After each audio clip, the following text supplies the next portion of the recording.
Hi అండి, welcome to Matangi kitchen. ఈరోజు మన ఛానల్లో మనిషి శరీరంలోని ప్రతి కణాన్ని ఉత్తేజపరిచి అలాగే మొదటి పౌష్టికాహారమైన రాగి లడ్డు రెసిపీ చేస్తున్నానండి.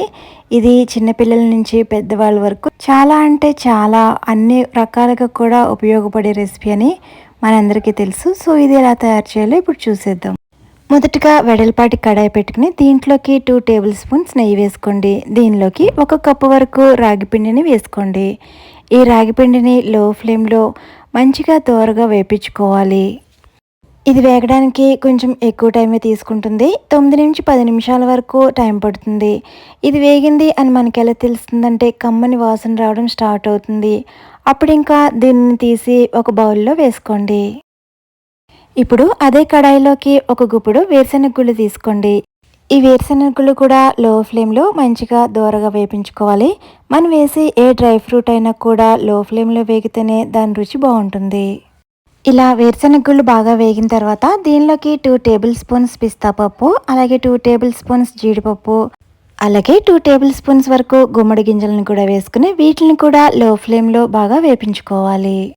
ఇలా మనం వేసిన అన్నీ కూడా బాగా వేగినాయి అనుకున్న తర్వాత 1/2 కప్పు వరకు తెల్ల నువ్వులు వేసుకోండి. వీటిని ఎక్కువసేపు వేపించక్కర్లేదు. జస్ట్ 2 మినిట్స్ పాటు అలా ఆ వేడికి వేగితే సరిపోతుంది. నువ్వులు కూడా 2 నిమిషాలు బాగా వేగిన తర్వాత ఇవన్నీ కూడా ఒక ప్లేట్లో వేసి చల్లారబెట్టుకోండి. ఇప్పుడు అదే కడాయిలో 3/4 కప్పు వరకు బెల్లం తురుము వేసుకుని 2 స్పూన్ల వరకు వాటర్ వేసి ఈ బెల్లాన్ని కరిగించుకోవాలి.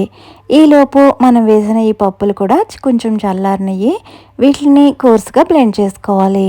దీన్ని మరీ పిండి పిండిగా గ్రైండ్ చేసుకున్నారంటే నోటికి చుట్టుకున్నట్టు అలా ఉంటుంది. అలా కాకుండా ఇక్కడ చూపిస్తున్నట్టు కొంచెం పలుకు పలుకుగా గ్రైండ్ చేసుకుంటే తినడానికి కూడా చాలా రుచిగా ఉంటుంది. ఇప్పుడు దీన్ని ఏదైతే రాగి పిండి వేసిన బౌల్ ఉందో దాంట్లో వేసుకోండి. మనం వేసిన బెల్లం కరిగింది. ఇప్పుడు ఇది లేత తీగపాకం వస్తే సరిపోతుంది. చూస్తున్నారు కదా, ఇలా లేత తీగపాకం రాగానే స్టవ్ ఆఫ్ చేసేయండి. ఇప్పుడు మనం వేసిన బౌల్లో ఈ పిండ్లన్నీ ఒకసారి కలుపుకొని దీనిలో 1 స్పూన్ ఇలాచీ పౌడర్ వేసుకుని ఇదంతా బాగా కలిసేటట్టు కలుపుకోండి. ఇప్పుడు ఏదైతే బెల్లం పాకం ఉందో అది ఇందులో యాడ్ చేసుకోవాలి. బెల్లం పాకం వేసిన తర్వాత వెంటనే చేయబెట్టుకోండి, చాలా వేడిగా ఉంటుంది. ఇప్పుడు 1 స్పూన్తో కానీ గరిటెతో కానీ ఇలా అంతా కలిసేటట్టు కలుపుకోండి. ఇప్పుడు 4 టేబుల్ స్పూన్ల వరకు నెయ్యి యాడ్ చేసుకోండి. ఇలా నెయ్యి వేసిన తర్వాత చేత్తో బాగా ఒత్తుతూ కలుపుకోండి. ఇలా కలుపుకున్న తర్వాత ఇలా లడ్డూల్లో చుట్టుకోవడమే. ఇన్ కేస్ మీకు పిండి లడ్డూల్లో చుట్టడానికి వీలవ్వకుండా పొడిపొడిలాడుతుంది అంటే దాని అర్థం మనం వేసిన బెల్లం పాకం సరిపోలేదని అర్థం. అప్పుడు మరో 1/4 కప్పు బెల్లం తురుము కరిగించి అప్పుడు తీగపాకం వచ్చిన తర్వాత దీంట్లో యాడ్ చేసి లడ్డూల్లో చుట్టుకోవచ్చు.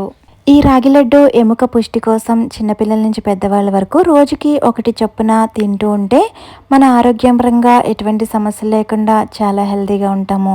మీకు ఈ వీడియో నచ్చితే లైక్ చేయండి, సబ్స్క్రైబ్ చేసుకోండి, నోటిఫికేషన్ కోసం బెల్ ఐకాన్ని క్లిక్ చేయండి. మరో మంచి రెసిపీలు మళ్ళీ కలుద్దాం.